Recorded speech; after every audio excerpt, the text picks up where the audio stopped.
ജന്മദിനം ജന്മദിനം ചാച്ചാജിയുടെ ജന്മദിനം. ശിശുദിനം എന്നൊരു നല്ല ദിനം, ചാച്ചാജിയുടെ ജന്മദിനം.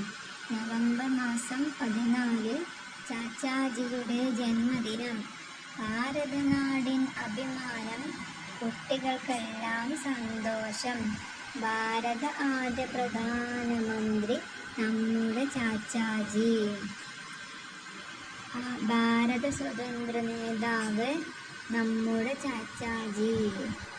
ജന്മദിനം ജന്മദിനം ചാച്ചാജിയുടെ ജന്മദിനം.